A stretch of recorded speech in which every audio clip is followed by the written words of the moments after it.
आज ऊर्जा संरक्षण दिवस पर आयोजित इस कार्यक्रम में सम्मिलित होकर मुझे प्रसन्नता हो रही है।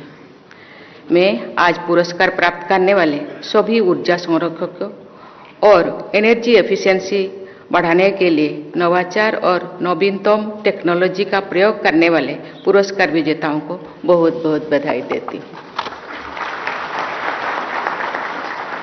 मुझे विश्वास है कि आप सब द्वारा ऊर्जा संरक्षण और सस्टेनेबल लिविंग की दिशा में किए गए कार्य अन्य लोगों और संस्थाओं को प्रेरित करेंगे। मैं राष्ट्रीय स्तर पर आयोजित प्रतियोगिता के तहत चित्रकारी के माध्यम से ऊर्जा संरक्षण के महत्व को प्रदर्शित करने वाले सभी बच्चों की सराहना करती हूँ और उन्हें बहुत बहुत बधाई देती हूँ। सभी लोगों का सुख और स्वास्थ्य प्रकृति के संरक्षण और अच्छे स्वास्थ्य में निहित है। अगर हम उपलब्ध संसाधनों का ऑप्टिमल यूटिलाइजेशन करते हैं तो प्रकृति पर और धरती माता पर अनावश्यक दबाव नहीं पड़ेगा और सभी की ऊर्जा संबंधी और अन्य जरूरतें पूरी हो सकेगी। इसके साथ ही सभी स्टेक होल्डर्स को एनर्जी एफिशिएंसी और इनोवेशन को बढ़ावा देना होगा। नवीनतम टेक्नोलॉजीज का उपयोग करके ऊर्जा की बचत के उपायों का प्रचार प्रसार करना होगा और उन्हें बड़े पैमाने पर इस्तेमाल में भी लाना होगा।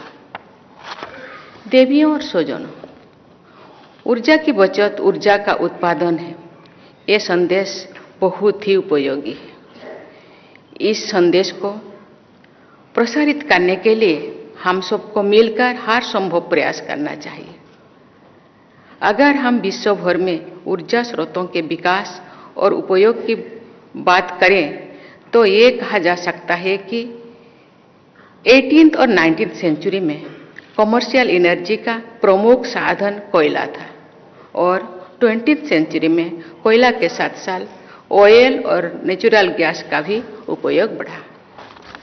वैश्विक ऊर्जा पटल पर भारत न्यायपूर्ण एनर्जी ट्रांजिशन का प्रबल पर समर्थन करता रहा है तथा इस दिशा में सक्रिय एवं अग्रणी भूमिका निभाई है।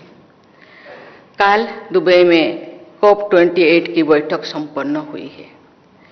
इस बैठक के डिक्लेरेशन में शामिल कई महत्वपूर्ण सुझाव भारत की अध्यक्षता में G20 में लिए गए ऊर्जा संबंधी दिशा निर्देश के अनुरूप है।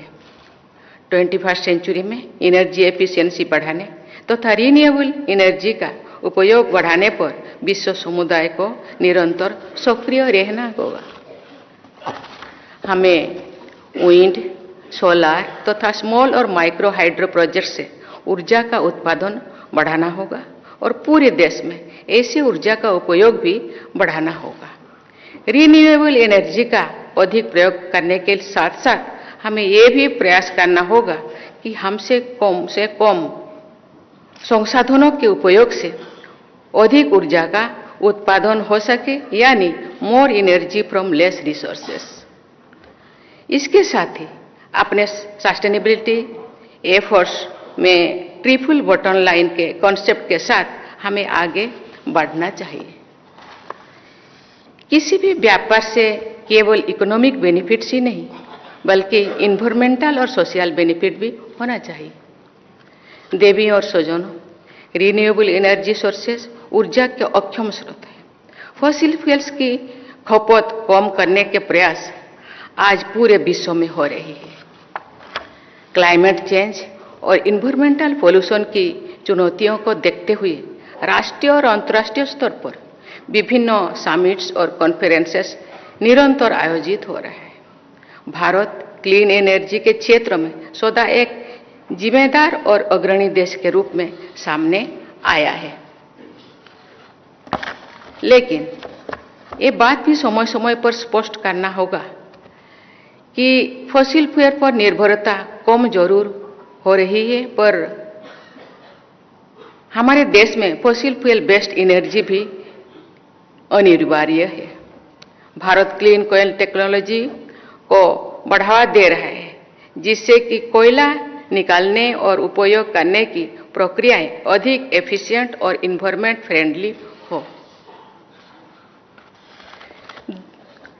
दुबई में हुए COP28 सम्मेलन में भारत के प्रधानमंत्री श्री नरेंद्र मोदी जी ने लीड IT 2.0 का शुभारंभ किया है, जिसके तहत inclusive and just industry transition पर जोर दिया जाएगा।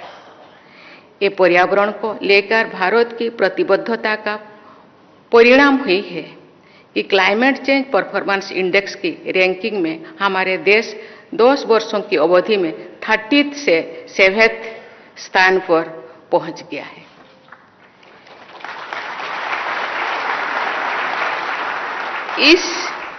मैं इस विशेष उपलब्धि के लिए सभी देशवासियों को बधाई देती हूं। Ensure access to affordable, reliable, sustainable and modern energy for all। ये सस्टेनेबल डेवलपमेंट गोल के तहत 7th लक्ष्य है। इसी वर्ष G20 डेवलपमेंट मिनिस्टर्स मीटिंग में भारत ने सभी SDGs को हासिल करने के उद्देश्य से 7-year एक्शन प्लान जारी किया है। ये विश्व स्तर पर सस्टेनेबल, इंक्लूसिव और फेयर ट्रांजिशंस को बढ़ावा देने की हमारी प्रतिबद्धता को भी रेखांकित करता है। सभी SDGs को हासिल करने में ये एक्शन प्लान बहुत उपयोगी सिद्ध होगा, ऐसा मेरा विश्वास है। देवियों और स्वजनों, हाल ही में WHO, वर्ल्ड बैंक और अन्य संस्थाओं द्वारा संयुक्त रूप से जारी की गई एक रिपोर्ट में यह कहा गया है कि भारत में 2014 से 2020 की अवधि में परिवहन के लिए रिन्यूएबल एनर्जी का उपयोग 2 गुना हो गया है। इस रिपोर्ट में अन्य क्षेत्रों में भी स्वच्छ ऊर्जा को प्रोत्साहित करने के भारत के प्रयासों की सराहना की गई है। ऊर्जा के क्षेत्र में उपयोगी नीतियों, कार्यों, प्रयासों और नई उपयोगों के लिए मैं सभी स्टेक होल्डर्स, विशेष रूप से केंद्रीय ऊर्जा मंत्री और उनकी पूरी टीम को बहुत बहुत बधाई देती हूं। लेकिन अभी इस दिशा में सभी स्टेक होल्डर्स का काफी और आगे जाना पड़ेगा।